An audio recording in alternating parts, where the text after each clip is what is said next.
ہندوستان کے مشہور و معروف ناظم مشاعرہ جناب انور جلال پوری صاحب نے جناب ضیاء باغپتی کے اشعار کی تعریف کی. آئیے دیکھتے ہیں خاص ویڈیو.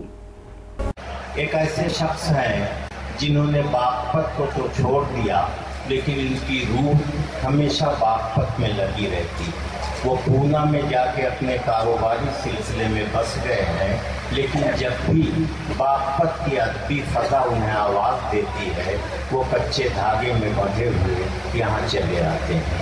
ضیاء باغپتی بہت سمجھ بوجھ کر شعر کہتے ہیں، بڑی صلاحیتوں کے مالک ہیں. زندگی کے تجربات اور مشاہدات کو وہ بڑے خاص انداز سے اپنی شاعری میں پیش کرتے ہیں. فرماتے ہیں کہ وقت کے ساتھ چلو گے تو ڈگر پاؤ گے ورنہ منزل کا تصور بھی نہ کر پاؤ گے. ہر مصرے ہر شعر میں کوئی نہ کوئی پیغام، یہ ان کے شعور کا تقاضا ہے. میں ان سے گزارش کر رہا ہوں کہ مائک کو تشریف لائیں. السلام علیکم ورحمۃ اللہ وبرکاتہ. صدر محترم سے اجازت چاہتے ہوئے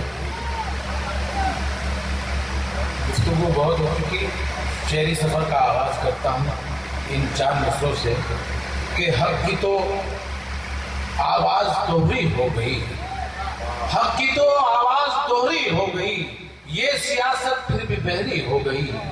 حق کی تو آواز دوہری ہو گئی، یہ سیاست پھر بھی بہری ہو گئی، اور سچ زمین کی سطح کے اوپر رہا، جھوٹ کی بنیاد گہری ہو گئی. سچ زمین کی سطح کے اوپر رہا، جھوٹ کی بنیاد گہری ہو گئی، جھوٹ کی بنیاد گہری ہو گئی. یہ 4 مصرے اور دیکھیں کہ سیاہ رات کا منظر بدلنے والا ہے. سیاہ رات کا منظر کوکب امیر صاحب تشریف فرما ہے، ان کے حوالے سے یہ شعر آپ حضرات کو پہنچا رہا ہوں کہ سیاہ رات کا منظر بدلنے والا ہے، سحر قریب ہے سورج نکلنے والا ہے. سیاہ رات کا منظر بدلنے والا ہے، سحر قریب ہے سورج نکلنے والا ہے، اور جو مشکلات میں رکھے گا حوصلہ مندی وہی چراغ ہواؤں میں جلنے والا ہے. جی حاضر کرتا ہوں. ذکی صاحب نے داد دی ہے، مستند ہے میرے شعر کے لیے. سیاہ رات کا منظر بدلنے والا ہے، سحر قریب ہے سورج نکلنے والا ہے، جو مشکلات میں رکھے گا حوصلہ مندی وہی چراغ ہواؤں میں جلنے والا ہے، وہی چراغ ہواؤں میں جلنے والا ہے. یہ دیکھیے گا تجھ کو سیاہ رات وہ منظر دکھاؤں گا، تجھ کو سیاہ رات وہ منظر دکھاؤں گا، میں جگنوؤں کو جوڑ کے سورج بناؤں گا. تجھ کو سیاہ رات وہ منظر دکھاؤں گا، میں جگنوؤں کو جوڑ کے سورج بناؤں گا. اور طوفان کا زور صبر کی کشتی ہے اور میں، طوفان کا زور صبر کی کشتی ہے اور میں دریا دکھوں کا پار یہ کر کے دکھاؤں گا. دریا اے زندگی تو لے لے میری آزمائشیں، اے زندگی تو لے لے میری آزمائشیں، آنے دے وقت میں بھی تجھے آزماؤں گا. آنے دے وقت اے زندگی تو لے لے میری آزمائشیں، آنے دے وقت میں بھی تجھے آزماؤں گا. اور کر دوں گا اپنے پیار کا اس طرح ادا، کر دوں گا.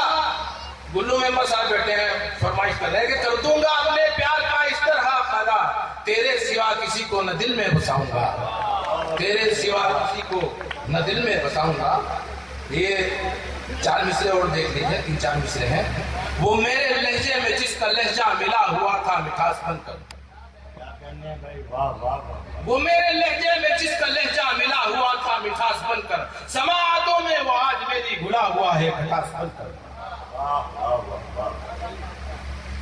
اور نتیجہ یہ کاہلی کا سمجھو کہ سمجھو ان کی یہ بد نصیبی، نتیجہ یہ کاہلی کا سمجھو کہ سمجھو ان کی یہ بد نصیبی، جو راج گدی پہ بیٹھتے تھے وہ رہ گئے آج داس بن کر. نتیجہ یہ کاہلی کا سمجھو کہ سمجھو ان کی یہ بد نصیبی، جو راج گدی پہ بیٹھتے تھے وہ رہ گئے آج داس بن کر. کرو چراغ امید روشن کے نا امیدی سے کچھ نہ ہوگا، کرو چراغ امید روشن کے نا امیدی سے کچھ نہ ہوگا، وہ روشنی سب بسب کھڑی ہے تمہاری چوکھٹ پہ آس بن کر. کرو چراغ امید روشن کے نا امیدی سے کچھ نہ ہوگا، وہ روشنی